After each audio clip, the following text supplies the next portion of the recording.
On Democracy by Robert A. Dahl, recited by the Catalyst Gamer. Chapter 1. Do we really need a guide? During the last half of the 20th century, the world witnessed an extraordinary and unprecedented political change. All of the main alternatives to democracy either disappeared, turned into eccentric survivals, or retreated from the field to hunker down in their last strongholds. Earlier in the century, the pre-modern enemies of democracy, centralized monarchy, hereditary aristocracy, oligarchy, based on narrow and exclusive suffrage, had lost their legitimacy in the eyes of much of humankind. The main anti-democratic regimes of the 20th century, communist, fascist, Nazi, disappeared in the ruins of a calamitous war, or, as in the Soviet Union, collapsed from within. Military dictatorships have been pretty thoroughly discredited by their failures, particularly in Latin America, where they managed to survive. They often adopted a pseudo-democratic facade. So, had democracy at last won a contest for support of people throughout the world? Hardly.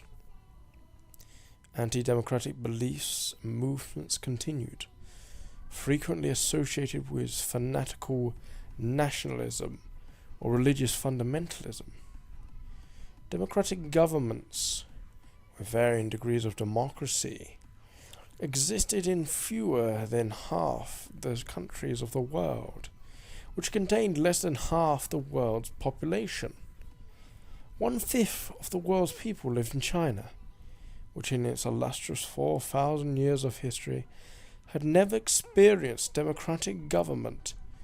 In Russia, which had made the transition to democratic rule only in the last decade of the century, democracy was fragile and weakly supported.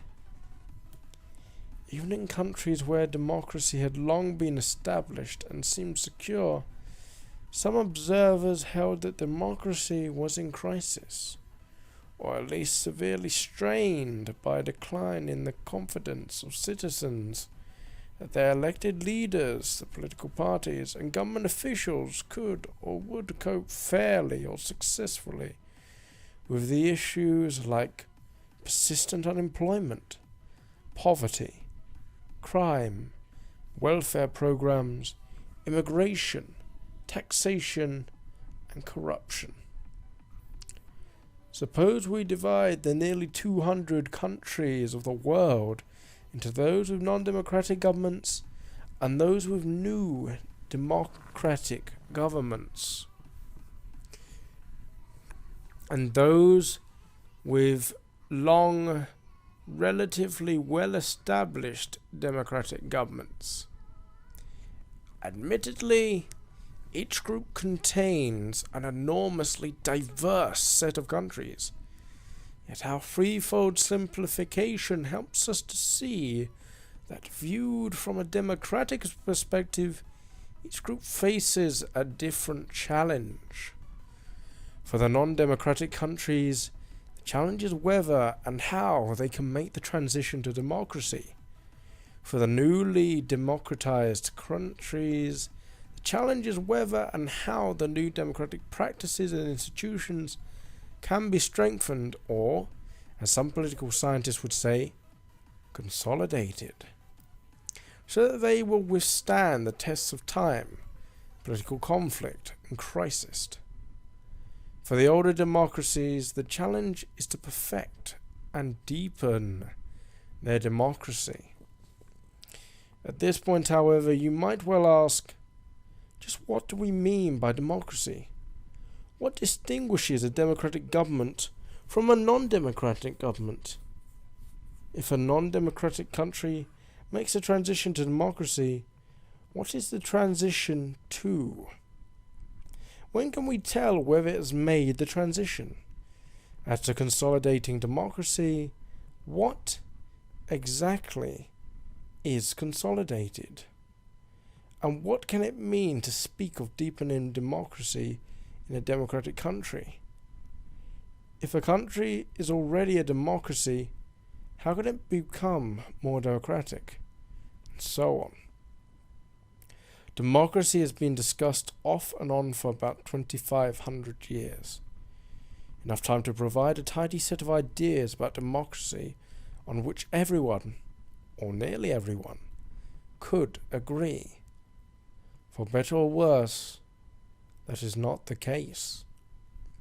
The 25 centuries during which democracy has been discussed, debated, supported, attacked, ignored, established, practiced, destroyed, and then sometimes re-established, have not, it seems, produced agreement on some of the most fundamental questions about democracy.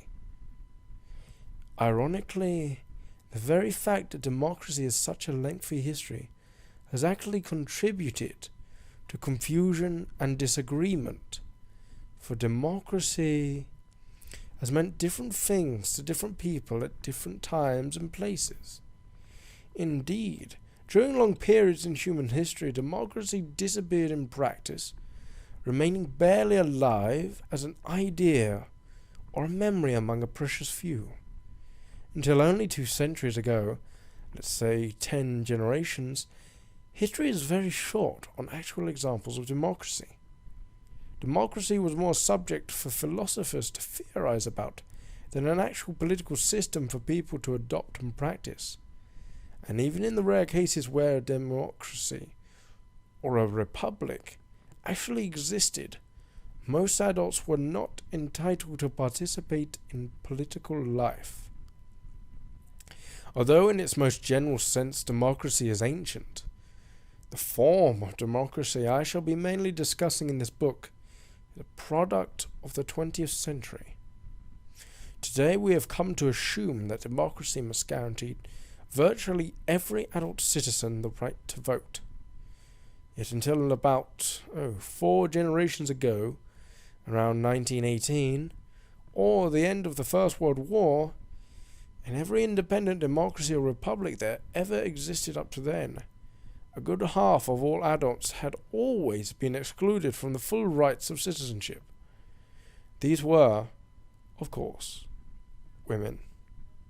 Here, then, is an arresting thought.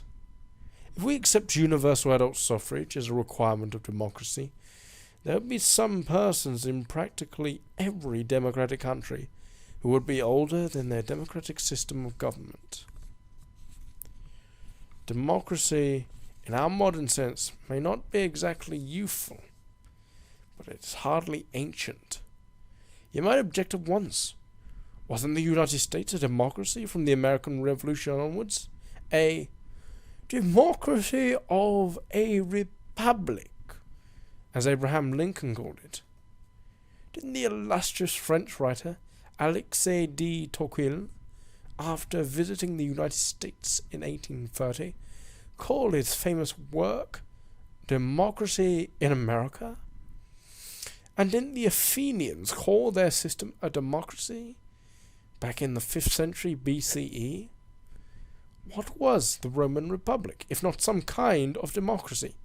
If democracy has meant different things at different times, how can we possibly agree on what it means today? Once started, you might persist.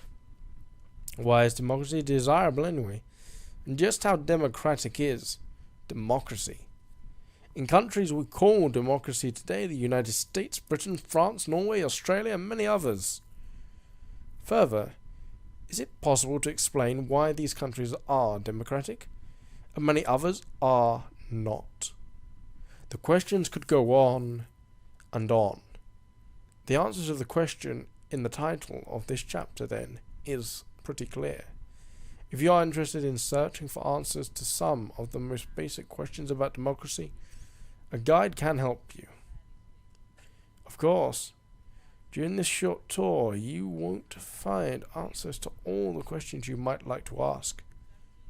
To keep our journey relatively brief and manageable, we shall have to bypass innumerable paths that you might feel should be explored.